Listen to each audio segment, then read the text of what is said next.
See that one coming down? Over there. Right on the entrance. See that one with the tank on it? Yeah, the one with the tank.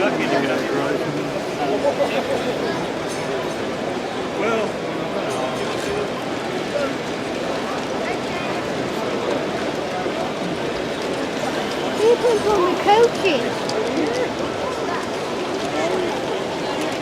That one's called that.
Dave Baker, would you meet Dave Douglas, Lieutenant in Railway Staff, please? Dave Baker, Lieutenant in Railway Staff.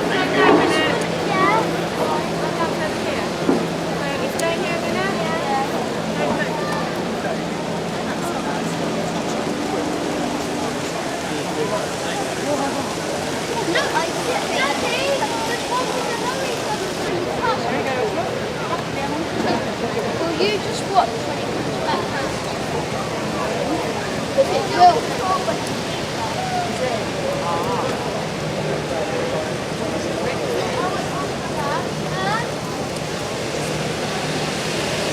There's enough.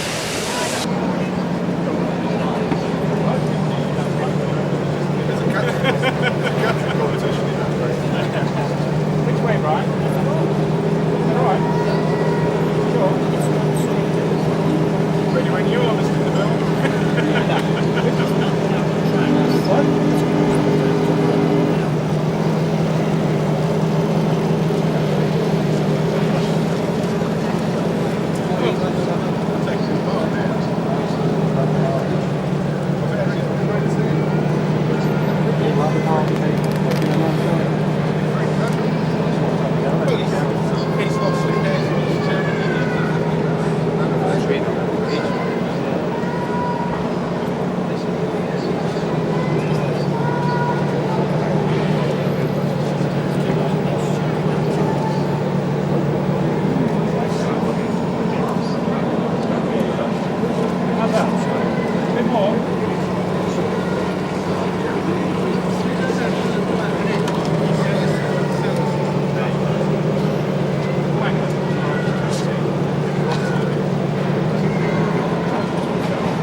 and went down into wagons, but I've had it here, it's got cropped up round sod year old. Look, Velcro. Pack.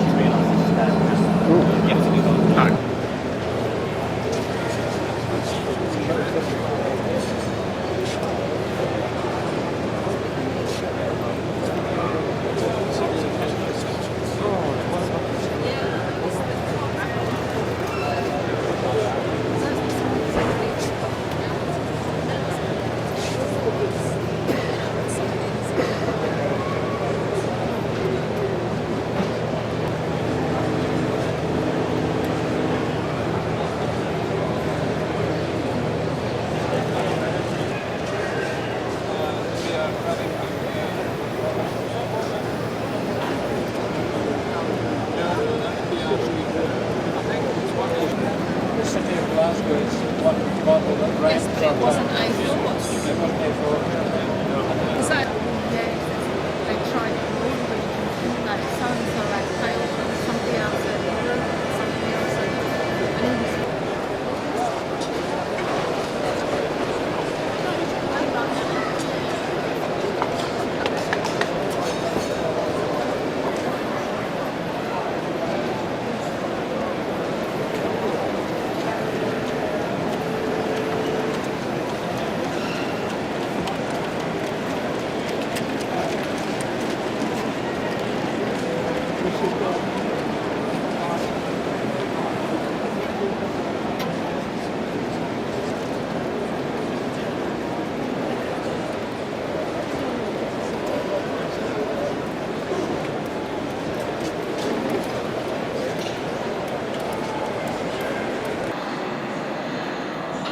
Have you found that brush yet, Neil? I'll have to check the list of logbook fellas. Have we got any chicken in that size?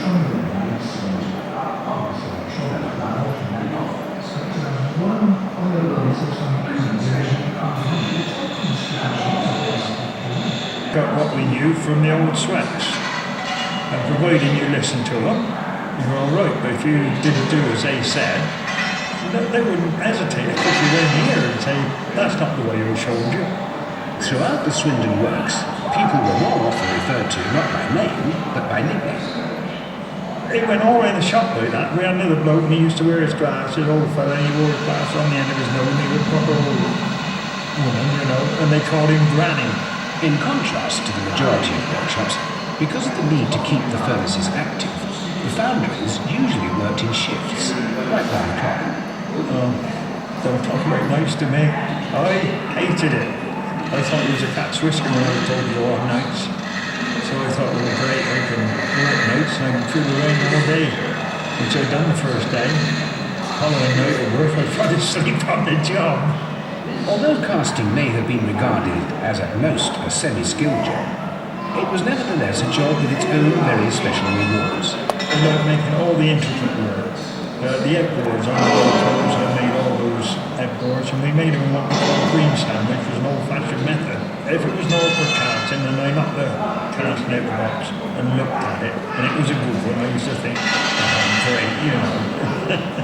Very proud.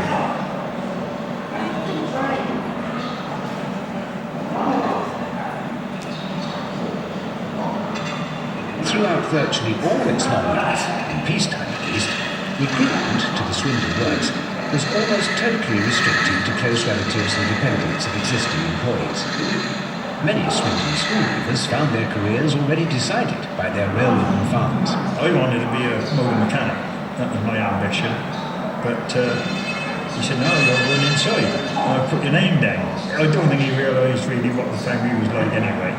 I called it Hell's Kitchen because that was precisely what it was. And when they were trundling these trolleys with molten metal, I had to have one eye open as if something coming in and come beyond me because I couldn't skip out of the way. I got an artificial leg.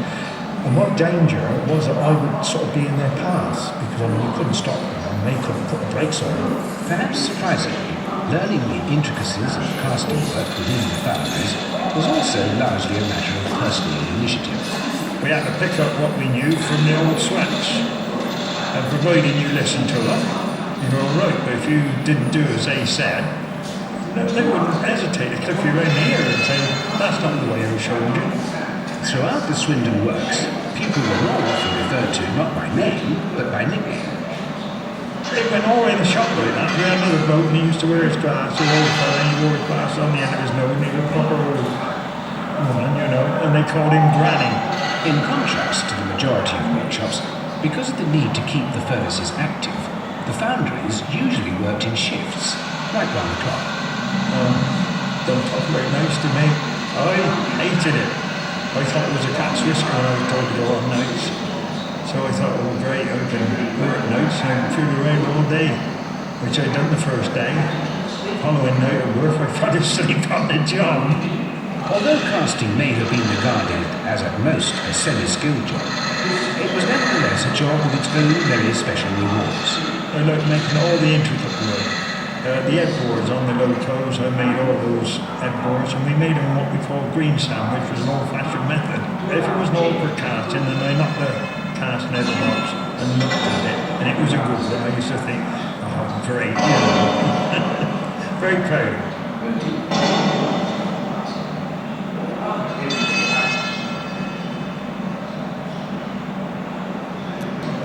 To close relatives and dependents of existing employees. Many Swindon school leavers found their careers already decided by their well-known fathers. I wanted to be a motor mechanic.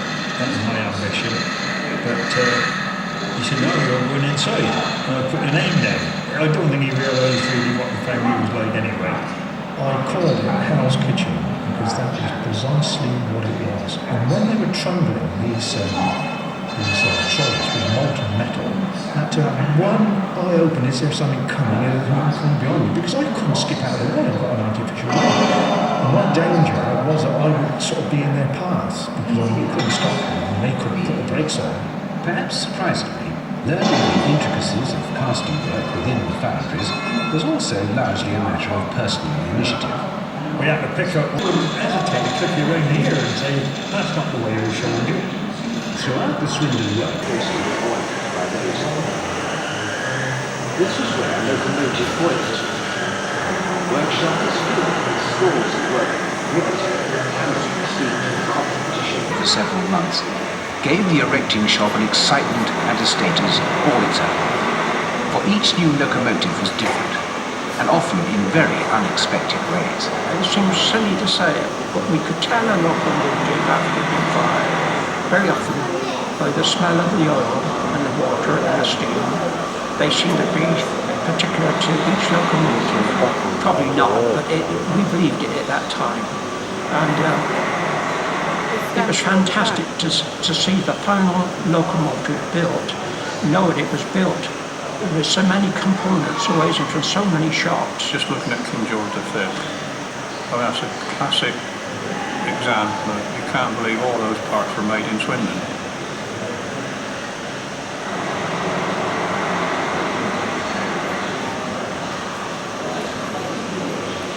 Within the Swindon works, the vast acres of the erecting shops held a special magic. For this was where the new steam locomotives were built, erected slowly and painstakingly, piece by piece. But for most workers, at least at the outset, the bulk of their time was spent in the far less glamorous task of stripping and repairing existing GWR locomotives. The men and the apprentices work on them.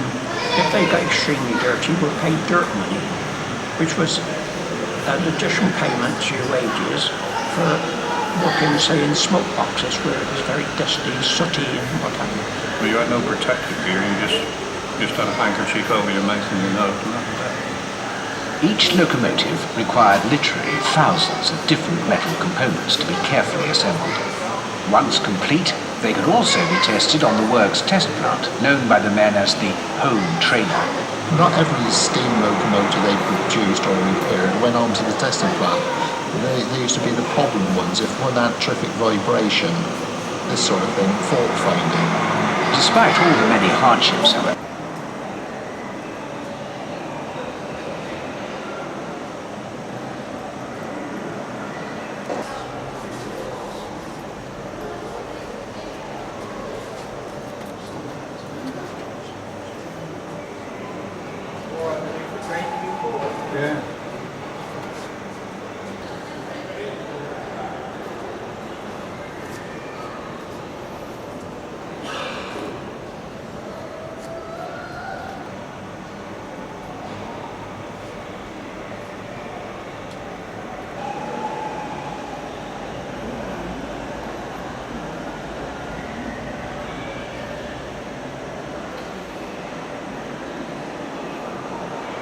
Coastal Streams, Great Western Rail.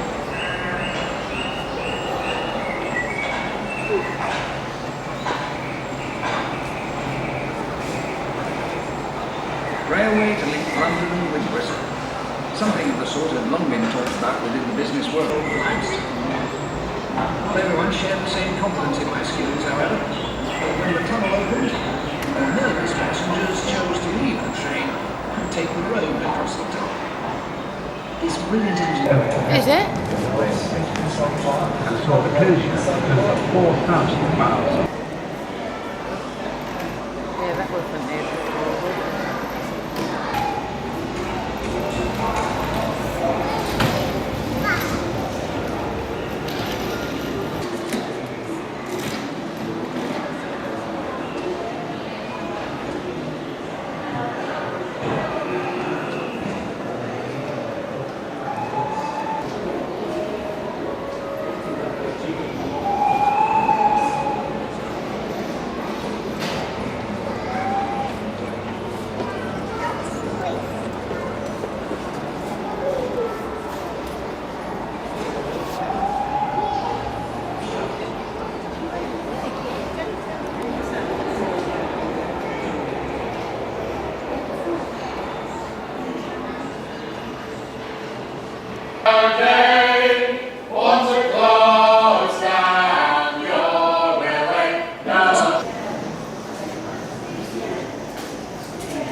We're not far from Wilton now. The trick with a huge piece of machinery like this is to start braking very gently and let her run into the station. So first ease off the regulator, readjust the reversing lever to pull the cut off. Good. Now put your hand on the brake and gently move to the left. The left? Just as well I'm here to help, you have got to use the brake nice and gently to bring her to a smooth stop. Yeah, that's the brake, is it? It doesn't go to the left. Look at it. Broken oranges.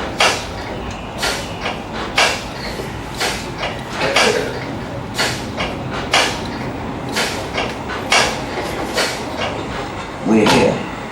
Make sure that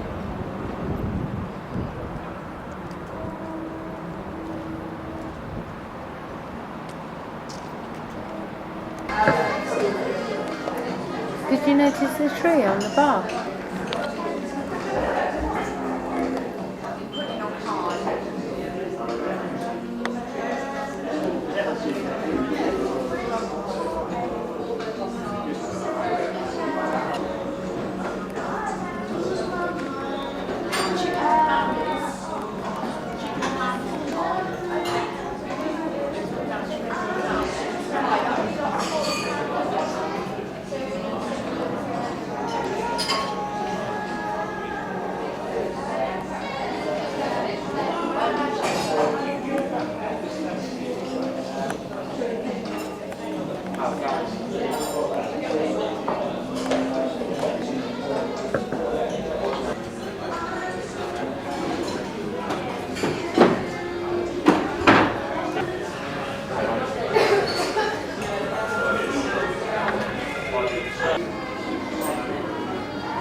But the normal beaker,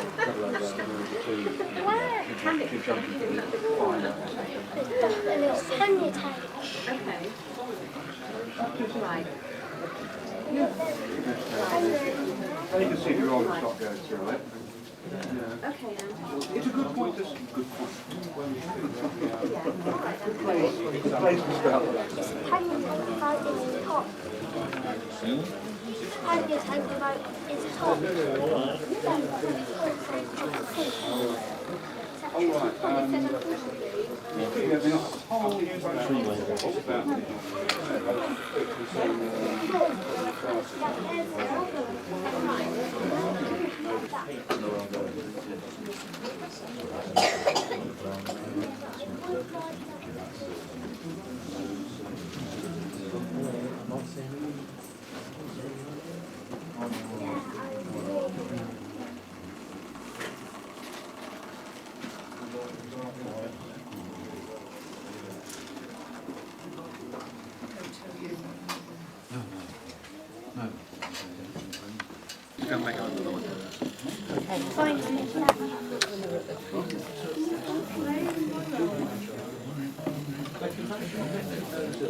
Just that laughing. Sounds like the final person that's confirmed it all round. Go on, you can do it. Go down. But you're definitely not going to be No, here they've now. already said they're not coming. I didn't give them enough. I forgot to tell them until Friday night that we'd be down here. We need the doctor. Got a good run over.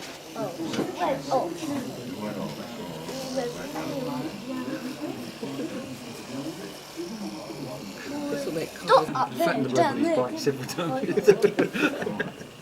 Paula was doing that. Yeah, you can't see him from when you're sitting down. What's worse is the two little bucket and the milk churn by the hut. Oh, yeah. Paul got it so good, he lowered it down so the edge of the wood come right down beside the hut. And we sort of said to him, you know, there's a couple of things down there. Doing what? Train. Do you? Oh, I can go around it. Go around. We haven't finished doing that one. There you go. Right. We'll have to have another go with the trains. Because I'm not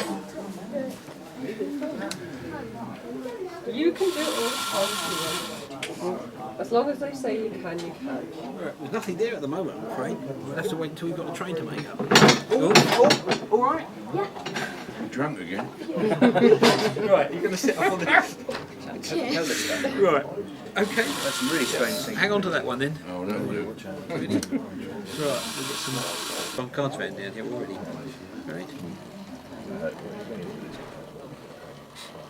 Are you going to take those, right? I was going to do something with them, but why not? There's one there and one there, so it's going to come into there. So we need to move that one out of the way. We can lift it and put it somewhere else. Excuse me? In the way now. No. No. That needs to go somewhere else.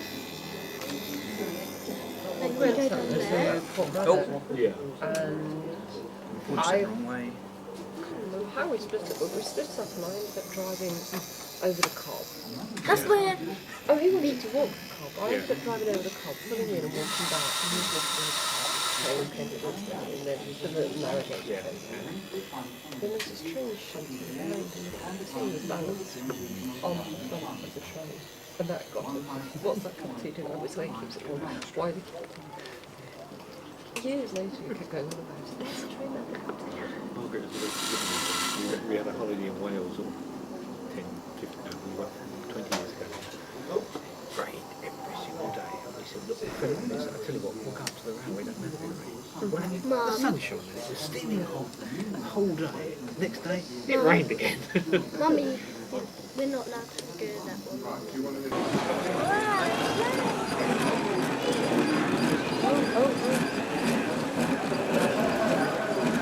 Must be leaves on the line. Yeah,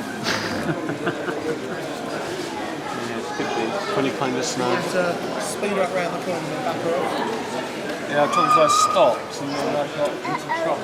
Speed up.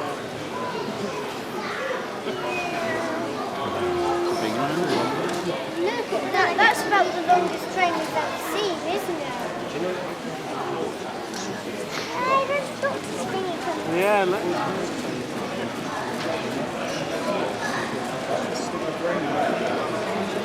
There's not a car coming.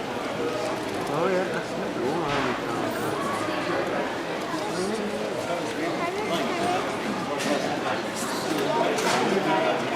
That was a bit adventurous, wasn't it? Yeah. Too long, okay. It's still going. Yeah. Well then. I think I would like the other series.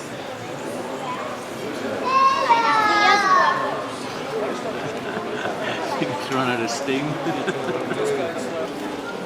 What do you reckon there? 50? Too many.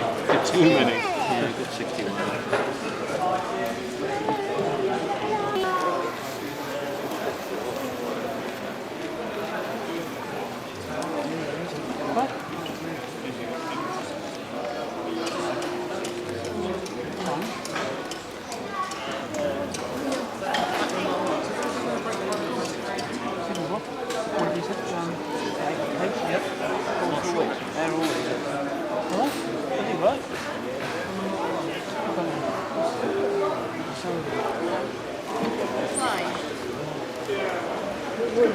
Good for the resin body, isn't it? Looks nice though. All the pipe work inside as well.